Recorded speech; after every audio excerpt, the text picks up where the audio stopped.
Assalamualaikum warahmatullahi wabarakatuh. Saya Listia Paramita dengan NIM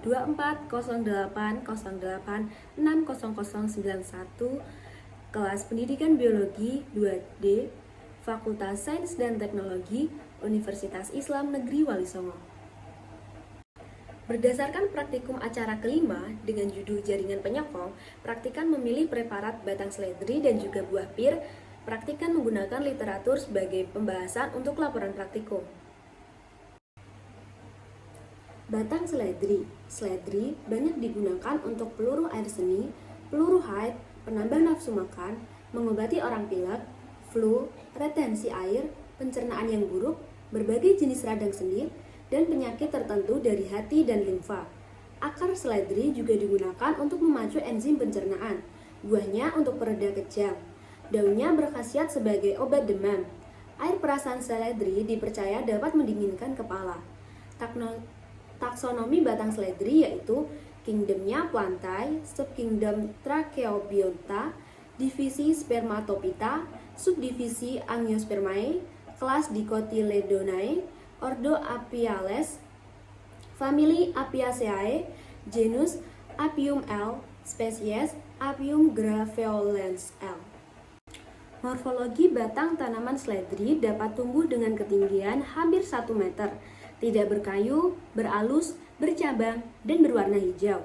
Daunnya tipis majemuk, melebar atau meluas dari dasar, memiliki tangkai di semua atau kebanyakan daun. Setiap daun memiliki tangkai sepanjang 1-2,7 cm. Bunga seledri kebanyakan adalah bunga tunggal, dengan tangkai yang jelas, sisi kelopak yang tersembunyi, akarnya adalah akar tunggang, dengan serabut sedalam 30 cm di bawah permukaan tanah dan menyebar ke samping. Berdasarkan literatur yang praktikan baca, dengan sumber dari skrip, batang seledri yang diamati menggunakan mikroskop perbesaran 100 kali menunjukkan beberapa bagian, di antaranya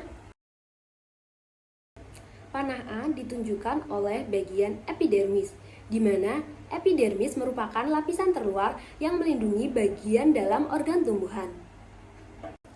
Panah B ditunjukkan oleh kolenkim. Jaringan kolenkim terdapat pada bagian batang yang masih muda dan urat daun. Sel-sel jaringan kolenkim mengalami penebalan dari zat pektin pada bagian sudut-sudut sel. Jaringan kolenkim berfungsi sebagai penguat pada tubuh tumbuhan yang masih muda. Panah C ditunjukkan oleh klorenkim. Klorenkim hampir sama dengan kolenkim. Kalau kolenkim tadi sebagai penyusun jaringan yang masih muda, kalau klorenkim berfungsi sebagai fotosintesis karena klorenkim mengandung kloroplas. Panah D ditunjukkan oleh parenkim cortex. Parenkim cortex merupakan jaringan penyusun jaringan dasar. Panah E ditunjukkan oleh berkas pengangkut. Berkas pengangkut terdiri atas silem di bagian dalam dan floem di bagian luar. Panah F ditunjukkan oleh empulur. Empulur dalam anatomi tumbuhan, empulur adalah bagian terdalam dari batang tumbuhan berpembuluh. Preparat kedua yang praktikan gunakan adalah buah pir. Buah pir atau nama ilmiahnya Pyrus communis adalah salah satu buah yang kaya akan nutrisi seperti vitamin, niacin, asam pentotenat, dan folasin. Pir salah satu buah favorit dan banyak digemari di Indonesia sebab rasa yang khas dan identik dengan banyak air, masir, dan manis. Setiap jenis buah pir memiliki karakteristik yang berbeda. Tentu setiap jenisnya mempunyai rasa yang khusus sehingga menghasilkan harga dan pengistimewaan berbeda dari setiap orang. Berdasarkan literatur yang praktikan baca, buah pir yang diamati dengan menggunakan mikroskop perbesaran 100 kali menunjukkan beberapa bagian, di antaranya panah A ditunjukkan oleh lumen. Lumen merupakan ruang kosong yang ada pada suatu sel. Panah B ditunjukkan oleh pit dan kanal.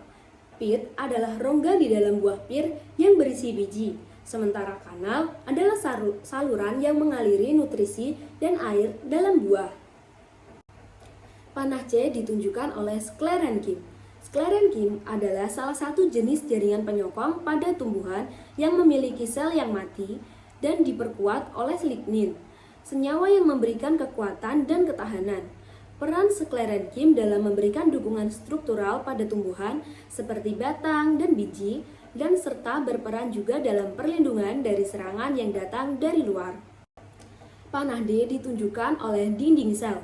Dinding sel merupakan bagian sel tumbuhan yang terluar, dan bagian sel ini yang membedakan sel tumbuhan dari sel hewan.